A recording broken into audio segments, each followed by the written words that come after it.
Welcome to Orange Weekly, presented by Krause Health. Alongside Nate Mink, I'm Brent Axe. Coming up, how confident is Dino Babers and his team halfway through the season? The Orange sitting at 3-3.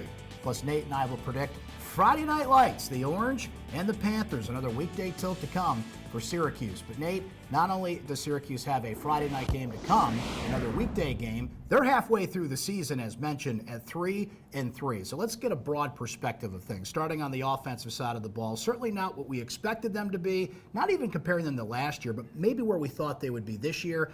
And I think that conversation starts with the offensive line. They've just been, struggling. They've been in motion all year. There's been injuries. They just haven't been able to kind of come together yet halfway home. Can they do it in the second half? And it's had a trickle-down effect on the whole offense, which at this point I'd grade about a C. I think they've been average. Certainly they're well off the scoring pace that they were a year ago. They're probably more in line with where they were in Dino's first and second years here. And I think, to your point, Brent, a lot of that has to do with the offensive line. They have 3 first-year starters there in Carlos Vettorello and Ryan Alexander and Dakota Davis. I think those guys are kind of at the mercy of their own learning curve. I think it's imperative that for that unit in particular, all 5 guys, and this is true for the entire offense, but all 5 linemen have to get the exact same calls and execute the exact assignment that they're being tasked to do. And, when you have first-year starters, there are jitters that come along with being out there for the first time. When you're playing in road environments or against stout competition,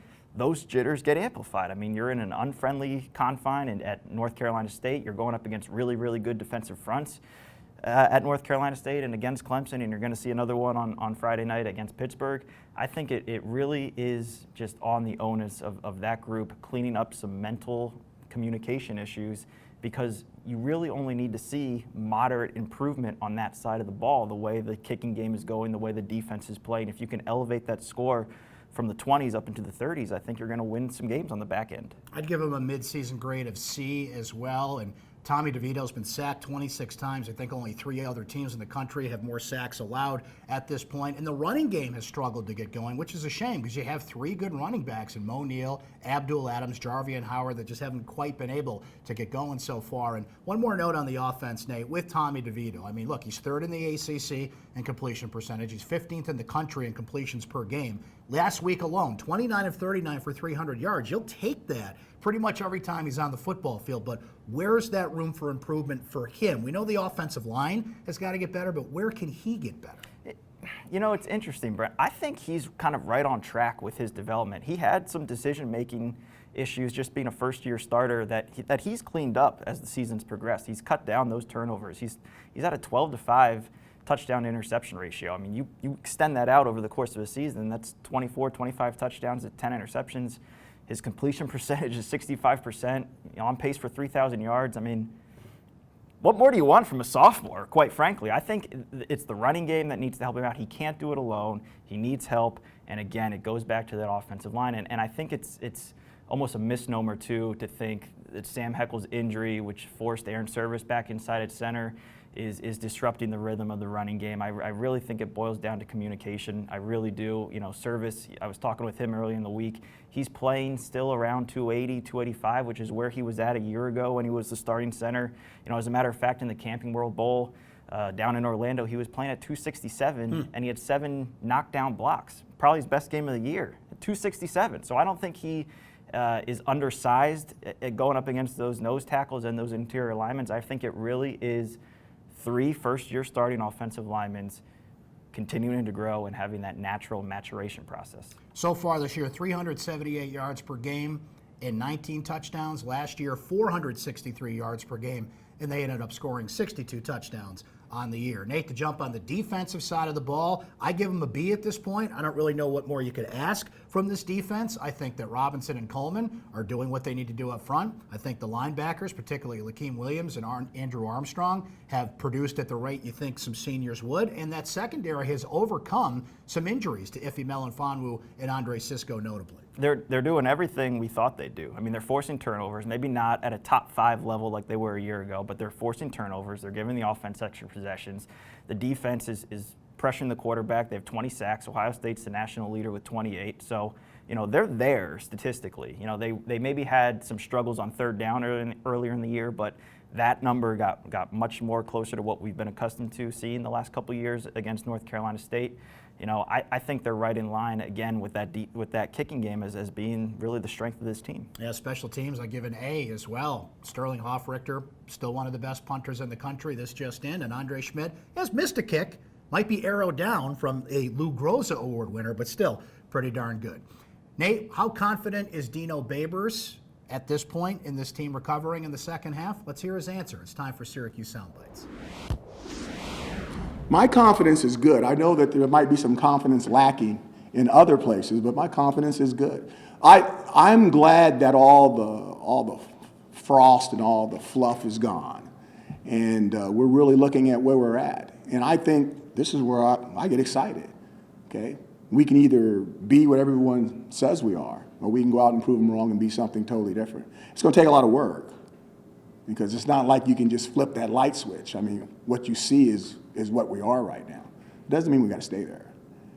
Nate, as we know, football games are won in the trenches. Hippos and elephants, as Dino Babers likes to say, but it's a matchup in this game in particular to watch closely. Pittsburgh has 27 sacks, second in the country only to Ohio State. Syracuse has allowed 26 sacks this year. This game will be won and lost in the trenches especially. Brent, Pittsburgh, their defense is really sort of becoming the ideal vision that Pat Narduzzi has wanted his defense to be really since he arrived in Pittsburgh. I mean, he made his mark as a defensive coordinator at Michigan State with that cover 4 quarters package.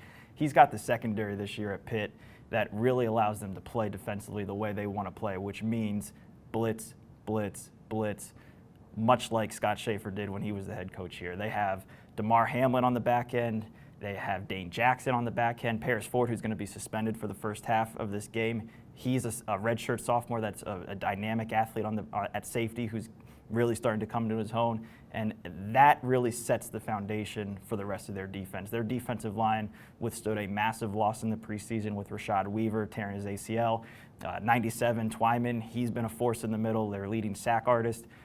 Blackwell, their middle linebacker, he is an experienced guy, and they have depth. I mean, they are a tough matchup for this defense, but on the flip side of that coin, Pittsburgh's not much of an offensive threat, much like NC State wasn't an offensive threat a week ago. Kenny Pickett's back at quarterback. They don't have quite the two-headed monster at running back that really gave Syracuse trouble a year ago. Mark Whipple is there now. They've kind of flipped the script. They're more of a passing team than a running team. And Nate, the last few years, we have seen some wild games between Syracuse and Pittsburgh. Overtime a year ago. You go back a few years ago to Dino Babers' first year.